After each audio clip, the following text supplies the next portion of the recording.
जय हिंद फ्रेंड्स। तो आज हम लोग क्लास 10th का जो आप लोग का एग्ज़ाम होने वाला है 8 तारीख को, उसका हम लोग एग्ज़ाम में आने वाला क्वेश्चन देखने वाले हैं। तो चलिए इस वीडियो को स्टार्ट करते हैं। और आप लोग को बता दें कि जो ये वीडियो अपलोड हो रहा है, आप लोग यहाँ पे देख सकते हैं टाइमिंग जो है 10:38 हो रहा है, यानी कि अभी आप लोग का वीडियो अपलोड किया जा रहा है, यानी कि काफ़ी लेट में किया जा रहा है ना।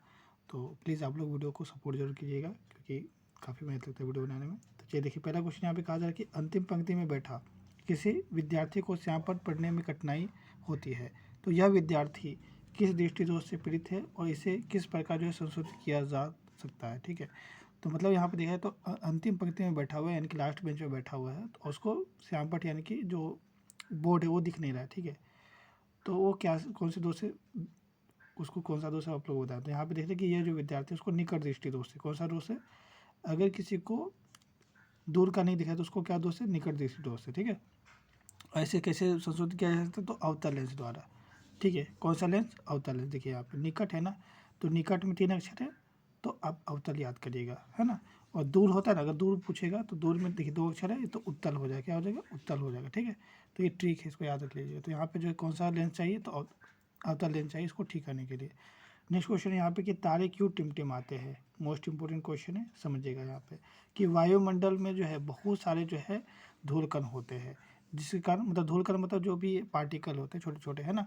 ठीक है, जिसके कारण जो है तारों से आने वाला जो प्रकाश का वायुमंडल में लगातार अपवर्तन होता है। ठीक है, और लगातार अपवर्तन कारण, ठीक है, तारे टिमटिमाते हुए प्रतीत होते हैं। और पृथ्वी के वायुमंडल में प्रवेश करने के बाद तारे के प्रकाश को विभिन्न अपवर्तनांक वाले वायुमंडल से गुजरना पड़ता है, इसलिए प्रकाश की दिशा बदलते रहती है और जिससे तारा हमें टिमटिमाता हुआ प्रतीत होता है। ठीक है, मतलब बहुत सारे यहाँ पे क्या है धूल कण, इसको पार करना पड़ता है, इसके कारण हमें क्या दिखता है? तारा टिमटिमाते हुए दिखता है। ठीक है, बट रियल में वो स्थायी रहता है। थर्ड क्वेश्चन क्या है यहाँ पे कि मानव में बच्चों का लिंग निर्धारण कैसे होता है? तो ये क्वेश्चन काफ़ी इंपॉर्टेंट है। ठीक है, ये आपके एग्जाम में देखने को मिलेगा, ये क्वेश्चन बता दे रहे। इसको आप लोग अच्छे से इसको पढ़ लीजिएगा पूरा। ठीक है, हम यहाँ पे दिखा दे रहे। ठीक है, चलिए नेक्स्ट क्वेश्चन हम लोग यहाँ पे देखते हैं क्या है हमारा। इसमें कहा जा रहा है क्या? समजाति एवं समरूप अंक को उदाहरण देकर समझाइए। तो समजाति अंक क्या होते हैं? समजातीय अंग जो उत्पत्ति तथा संरचना में क्या होते हैं? समान होते हैं। ठीक है, और यहाँ पे देखेंगे तो तथा कार्य में भिन्न होते हैं। उत्पत्ति तथा संरचना में समान है, बट कार्य में क्या है? भिन्न है। उसे क्या कहते हैं? समजात अंक कहते हैं। ठीक है, जैसे कि यहाँ पे तो पक्षी के पंख तथा घोड़े के अग्रपाद, है ना। मनुष्य की बाजू तथा गाय के अग्रपाद, है ना। मेढक के अग्रपाद तथा पक्षी के पंख, इसको आप लोग लिखना है। फिर समरूप अंग में आप क्या लिखिएगा? यहाँ पे लिखिएगा समरूप अंग लिखेंगे वे अंग जो समान कार्य करते हैं तथा देखने में भी समान होते हैं, लेकिन उसकी उत्पत्ति तथा संरचना क्या होती है? भिन्न होती है। इसे क्या कहते हैं? समरूप अंग कहते हैं। उदाहरण के लिए क्या लिख सकते हैं? कीट के पंख तथा पक्षी के पंख, है ना। कीट के पंख तथा चमगादड़ के पंख, है ना। चने के पौधे तथा मटर के पौधे में, है ना, प्रतान।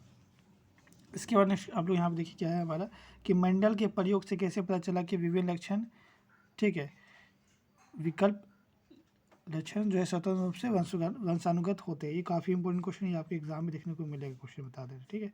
इस क्वेश्चन को कैसे उत्तर देंगे आप लोग समझिए। यहाँ पे सबसे पहले आप लोग यहाँ पे लिखेंगे कि मेंडल ने 2 विभिन्न लक्षणों वाले मटर के पौधे का चयन करके, है ना, इससे पौधे उगाए थे। लंबे पौधे तथा बौने पौधे का संकलन कराकर प्राप्त संतति में लंबे एवं बौने पौधे की गणना की।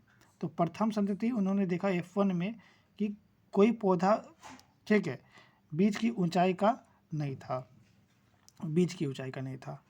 सभी पौधे लंबे थे, है ना, मतलब बीज की ऊंचाई कोई नहीं, सब क्या है? लंबे, है ना, सारे पौधे लंबे हुए। और दोनों लक्षणों में केवल एक लक्षण दिखाई दिया था, लेकिन दूसरी पीढ़ी यानी कि F2 पीढ़ी में जो है सभी लंबे नहीं थे, बल्कि उनमें से 1/4 बौने भी पौधे थे। इससे यह पुष्टि हुआ कि किसी भी लक्षण के, ठीक है, 2 विकल्प लक्ष्य स्वतंत्र रूप से वंशानुगत होते हैं। इसका नेक्स्ट क्वेश्चन यहाँ पे क्या है हमारा कि लोहे की वस्तुओं को हम पेंट क्यों करते हैं? काफ़ी इंपॉर्टेंट क्वेश्चन है, बता देते हैं। ठीक है, इसको हम लोग कैसे समझेंगे? यहाँ पे देखिए, लोहे की वस्तु को हवा के संपर्क में लाने पर क्या लग जाता है? इसमें जंग लग जाता है, इसलिए जो है इन्हें जंग से बचाने के लिए जो है पेंट किया जाता है। ठीक है, नेक्स्ट क्वेश्चन यहाँ पे हमारा कि वायु में जलाने से पहले मैग्नीज मैग्नीशियम रिबन को साफ क्यों किया जाता है, तो इसको समझते हैं।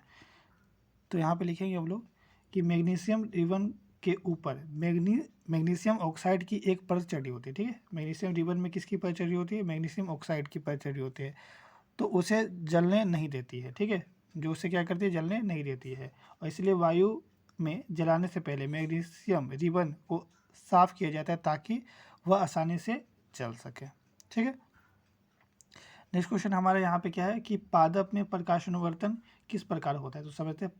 पौधे, पादप मतलब पौधे, पौधे के अंग का प्रकाश की ओर होने वाली गति प्रकाश अनुवर्तन कहलाती है। ये काफ़ी इंपॉर्टेंट क्वेश्चन है।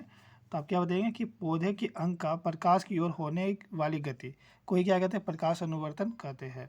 जैसे कि इसको समझिए डिटेल में। यहाँ पे क्या है, यदि किसी पादप को गमले में लगाकर इसे किसी अंधेरे कमरे में रख दे, है ना, जिसमें प्रकाश की खिड़की या फिर दरवाजे की ओर से भीतर आ रही हो, तो कुछ दिन के बाद, ठीक है, परोह का अग्रभाग उस दिशा में मुड़ जाता है जिस तरफ से प्रकाश कमरे में आ रही है।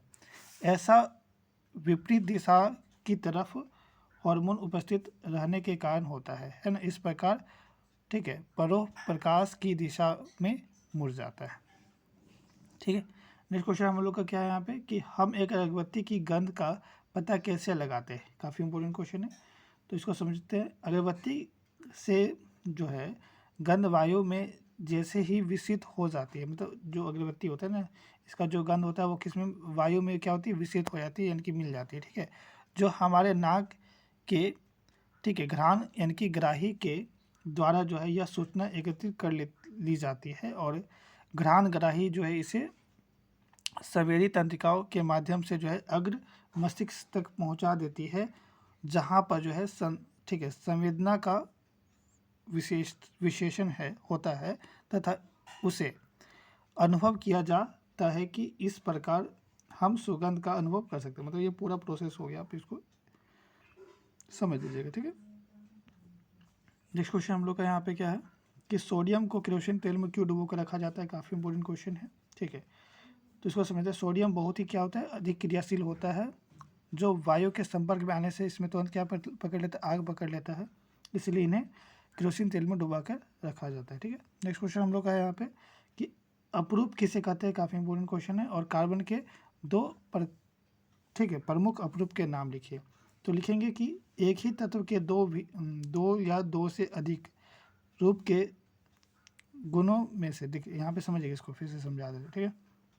एक ही तत्व के दो या दो से अधिक रूप जो गुणों में एक दूसरे से भिन्न होते हैं क्या कहलाते हैं, अपरूप कहलाते हैं, तथा यह गुण अपरूप कहलाते, सेम आ गया, ठीक है। और कार्बन के जो अपरूप होते हैं वो 3 होते हैं, आप लोगों को पता होगा, बट यहाँ पे 2 प्रमुख अपरूप के नाम बताया गया, एक हीरा, एक हो गया कोयला, एक ग्रेफाइट भी होता है, उसको भी याद रख लीजिएगा, ठीक है। नेक्स्ट क्वेश्चन हम लोग का यहाँ पे क्या है कि लोहे को जंग से बचाने के लिए 2 तरीके बताइए, काफ़ी इंपॉर्टेंट क्वेश्चन है, ये आपको एग्जाम में देखने को मिलेगा क्वेश्चन, ठीक है। तो इसका उत्तर लिखेंगे लोहे को जंग से बचाने के तरीके।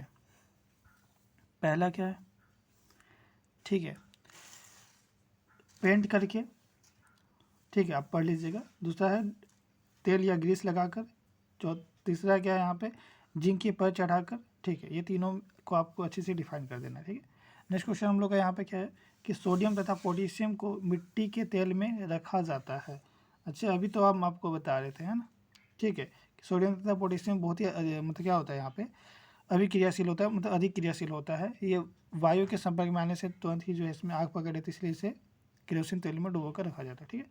नेक्स्ट क्वेश्चन आप लोग यहाँ पे क्या है कि भूसंपर्क तार क्या कार्य करता है, और धातु के आवरण वाले विद्युत साधित्रों को भूसंपर्क तार, ठीक है, भूसंपर्कित करना क्यों आवश्यक है, समझिएगा इसको।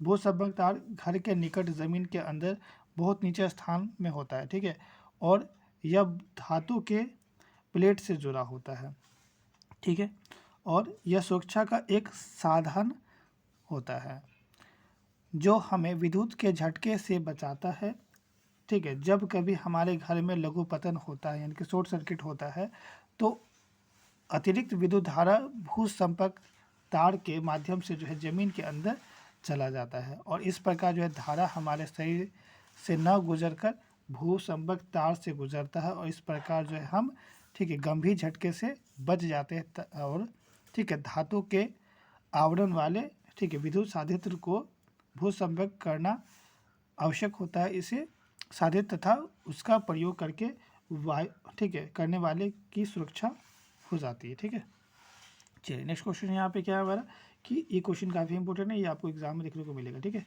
विद्युत परिपथ में लघु पतन कब होता है? तो यहाँ पे लिखेंगे जब परिपथ में अचानक विद्युत धारा का मान बहुत अधिक बढ़ जाता है तो उसे लघु पतन कहते हैं। ठीक है, और जब ठीक है विद्युत में तार उदासीन तार सीधे संपर्क में आ जाता है तो ठीक है जो इसका प्रतिरोध होता है वो शून्य हो जाने के कारण लघु पतन होता है और लघु पतन के कारण आग लग जाती है और तथा परिपथ में लगे उपकरण खराब हो जाते हैं। ठीक है, इससे बचने के लिए हमें क्या करना चाहिए? फ्यूज लगाना चाहिए। ठीक है, सिंपल। नेक्स्ट क्वेश्चन यहाँ पे देखिए क्या है हमारा, इसमें कहा जा रहा है कि लैंगिक और लैंगिक जनन। ठीक है, लैंगिक और अलैंगिक जनन में आप लोग को क्या बताना है? अंतर बताना। ठीक है, तो सबसे पहले यहाँ पर समझेंगे, काफ़ी इंपॉर्टेंट क्वेश्चन है ये वाला भी।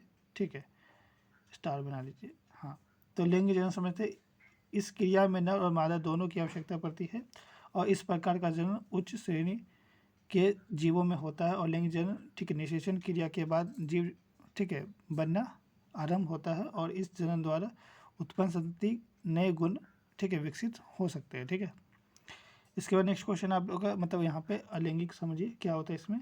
तो इस क्रिया में नर और मादा दोनों की आवश्यकता नहीं होती है और यह निम्न श्रेणी के जीवों में होता है और लैंगिक ठीक है जीवों में निषेचन क्रिया नहीं होती है। ठीक है, और इस जनन द्वारा उत्पन्न संतति में नए गुण नहीं आ सकते। नेक्स्ट क्वेश्चन आप लोग को यहाँ पे क्या कहा जा रहा है, देखिएगा यहाँ पे कहा जा रहा है ऑक्सीजन फेफड़ों से ऊतक तक कैसे पहुँचता है? काफ़ी इंपॉर्टेंट क्वेश्चन है, ये आपको जानना चाहिए। ठीक है, ऑक्सीजन जो है वो हमारे फेफड़े से ऊतक यानी कि टिश्यूज तक कैसे पहुँचता है समझिएगा। मनुष्य के फेफड़े में ठीक है असंख्य कोपियाएँ होती है। ठीक है, और यह कोपिकाओं ठीक है कोपिका है यहाँ पे, और यह कोपिका में रक्त वाहिनी का ठीक है संचपाल पाया जाता है यहाँ पे। और जब फेफड़ों में वायु प्रवेश करती है तब वायु की ऑक्सीजन ठीक है विस्तृत होकर कोशिकाओं की रक्त वाहिका में चली जाती है और रक्त में वह हीमोग्लोबिन से संयुक्त हो जाती है और उसी के साथ शरीर में हम ठीक है शरीर में जो है वह हीमोग्लोबिन से संयुक्त हो जाती है और उसी के साथ एक में ऑक्सीजन फेफड़े से ऊतक तक पहुंचती है। यानी कि जो आपका यहाँ पे देख रहे हैं तो सिंपल सी की बात है कि जो आपका ब्लड है वही पहुंच जाता है पूरे कोशिका है ना ऊतक तक है ना। ठीक है, क्वेश्चन क्या है हमारा 18 नंबर कि दूध को दही बनने में अधिक समय क्यों लगता है? काफ़ी इंपॉर्टेंट क्वेश्चन है। ठीक है, तो इसका उत्तर लिखते क्या है यहाँ पे कि इस दूध में बेकिंग सोडा मिलाने से ठीक है इसमें थोड़ी सी जो है क्षार की मात्रा उपस्थित रहती है। ठीक है, जो इसको जल्दी अम्लीय होने से रोकती है। क्योंकि दही की प्रकृति अम्लीय होती है इसलिए इस दूध का दही बनने में क्या होता है अधिक समय लगता है। ठीक है,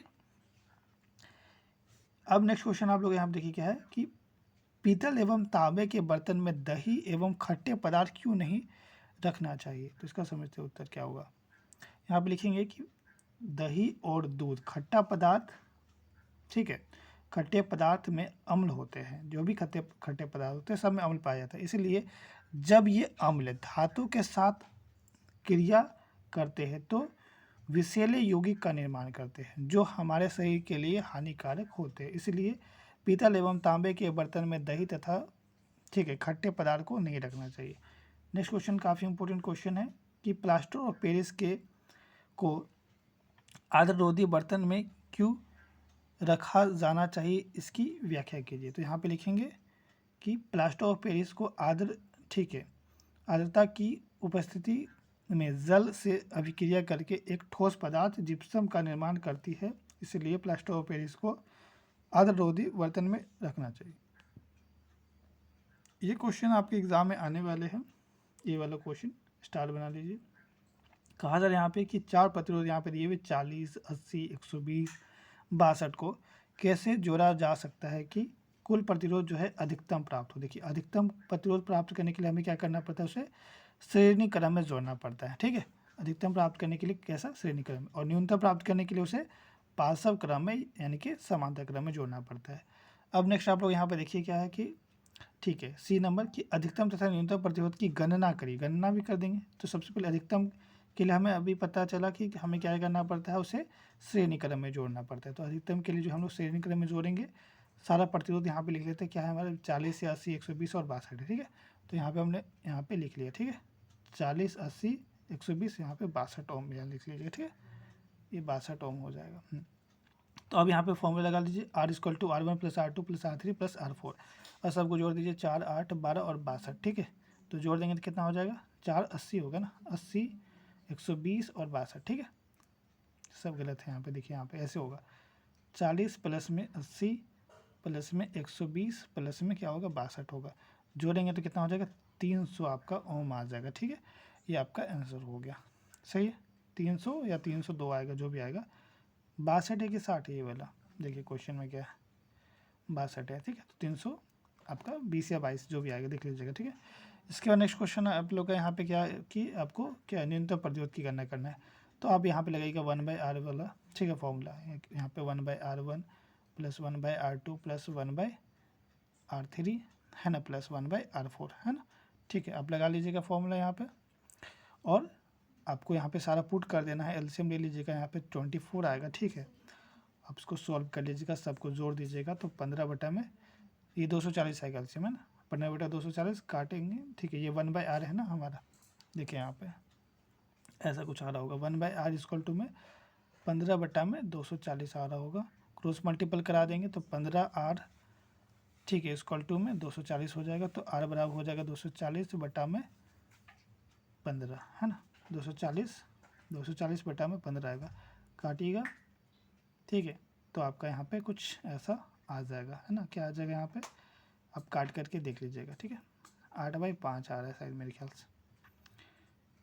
चलिए नेक्स्ट क्वेश्चन आप लोग यहाँ पे देख लीजिए, क्या है हमारा कि अनुवंशिकता क्या है और अनुवंशिकता में डीएनए की आवश्यकता क्यों होती है। ठीक है, चलिए समझते हैं। ऐसे लक्षण जो एक पीढ़ी से दूसरे पीढ़ी तक स्थानांतरित होते रहती है, इसे क्या कहते हैं, अनुवंशिकी गुण तथा लक्षण कहते हैं। ठीक है, और इस परिघटना को अनुवंशिकता भी कहते हैं। ठीक है, और यहाँ पे देख सकते हैं कि अनुवंशिकी में डीएनए की क्या भूमिका होती है। तो यहाँ पे पहले लिख लीजिएगा कि ठीक है, डीएनए ठीक है, अनुवंशिकी पदार्थ है जिसमें नाइट्रोजन युक्त क्षार की व्यवस्था में सभी अनुवंशिक सूचनाएं कूटबद्ध होती है। ठीक है, कूटबद्ध होती है। इसके बाद आप लोग का एक और क्वेश्चन है जो कि आपके एग्जाम में ये रहेगा क्वेश्चन। यहाँ पे कहा जा रहा है कि Na2O का निर्माण। ठीक है, Na2O का निर्माण, तो समझिएगा यहाँ पे कैसे करेंगे। जैसे कि आप देखेंगे तो यहाँ पे सोडियम जो है कितना होता है, 11 होता है। ठीक है, तो सोडियम 11 होता है, इसका तो बाह्यतम कक्षा में कितने इलेक्ट्रॉन हो गए, 2 8 1 हो गए, 1 इलेक्ट्रॉन हो गए। ठीक है, तो आप देखेंगे तो इसको अपने घर बनने के लिए कितने इलेक्ट्रॉन चाहिए, इसको 7 चाहिए। तो बट वो ले नहीं पाएगा, तो ये क्या करेगा, त्याग कर देगा। ठीक है, तो सोडियम क्या करेगा, 1 को त्याग देगा, यानी कि 1 को सोडियम यहाँ पे रख लिए, चूँकि 2 को सोडियम था ना, Na2 था, तो 1 और यहाँ पे ले लिए। ठीक है, ऑक्सीजन आपका 8 होता है। ठीक है, तो इसका बात में कुछ 6 इलेक्ट्रॉन है, तो यहाँ पे 6 इलेक्ट्रॉन आप सजा लिए। तो अब एक इसको दे देगा, तो ये ऑक्सीजन इसके पास 7 हो गया अभी, और ये वाला भी इसको दे दिया, तो ऑक्सीजन के पास अब 8 हो गया। तो ऑक्सीजन का अपना घर भर गया, क्योंकि 8 को चाहिए होता है उसको। ठीक है, और ये इसको दे दिया, यानी कि इसका भी अपना 2 8 हो गया। ठीक है, यानी कि यहाँ पे देखा है तो ये आपका Na2O का ऐसे निर्माण हो गया, यानी कि ये पॉजिटिव हो गया और ये नेगेटिव हो गया 2, क्योंकि ये 2 लिया ना, ये तो दे दिया 2 और ये 2 लिया, तो ये नेगेटिव हो गया। ठीक है, Na पॉजिटिव हो गया, ऐसे निर्माण होता है। नेक्स्ट है आप लोग का MgO का निर्माण। तो Mg मैग्नीशियम देखेंगे तो यहाँ पे क्या है, मैग्नीशियम होता है आपका 12 है ना, तो यहाँ पर जो हो जाएगा 2 8 और 2। ठीक है, और यहाँ पे देखेंगे तो O ऑक्सीजन तो 8 होता है, यानी कि 2 6 है ना, क्या होता है 2 6, तो इसको चाहिए 2। तो यहाँ पे क्या होगा कि ये जो यहाँ पे आप मैग्नीशियम में 2 को सजाइएगा और इसके बाद 6 को, तो ये क्या होगा, ये इसको दे देगा है ना। तो ऑक्सीजन हमारा 8 को हो जाएगा और मैग्नीशियम 2 आपको किसी को दे दिया, यानी कि ये +2 हो जाएगा, ये -2 हो जाएगा। ठीक है, और यहाँ पे MgO का ऐसे निर्माण हो गया। ठीक है, आपको ये दिखा देना है। ठीक है, इसके बाद कुछ इंपॉर्टेंट क्वेश्चन बता देते हैं जो कि आपको एग्जाम में देखने को मिलेगा। ओम का नियम, ठीक है। इसके बाद आपका सेकंड है श्रेणीक्रम, 5 मार्क्स का क्वेश्चन बता रहे हैं। इसके बाद आपका थर्ड है पार्श्वक्रम, ठीक है, पार्श्वक्रम। और ये सारा क्वेश्चन आप लोगों को बताया गया है ना, हमारे वीडियो में जाइएगा देख लीजिएगा, ठीक है। क्लास 10th साइंस है ना, मोस्ट इंपॉर्टेंट क्वेश्चन 2025 वहाँ पे आपको मिल जाएगा, ठीक है। प्लस लाइट चैप्टर का आप लोग देख लीजिएगा, ठीक है। 3 वीडियो अपलोड है, तीनों वीडियो को देख लीजिएगा, उससे क्वेश्चन एग्जाम में आएगा, ठीक है। प्लस आपका आप लोग को बता दें कि कार्बन एवं उसके यौगिक का हम वीडियो नहीं बनाया है, तो उसमें एक क्वेश्चन है आपका पेंटेन वाला, ठीक है, पेंटेन वाला क्वेश्चन है, ठीक है, उसको कर लीजिएगा। और आपका एक है, ठीक है, IUPAC नाम वाला उसको कर लीजिएगा। और एक क्वेश्चन है आप लोग का, मेरे ख्याल से शायद आपका समजात श्रेणी वाला क्वेश्चन है, ठीक है, तो देख लीजिएगा, ठीक है। तीनों क्वेश्चन को कर लीजिएगा, काफ़ी इंपॉर्टेंट है। तो चलिए जल्दी मिलेंगे नेक्स्ट वीडियो, तब तक लीजिए, जय हिंद, जय भारत।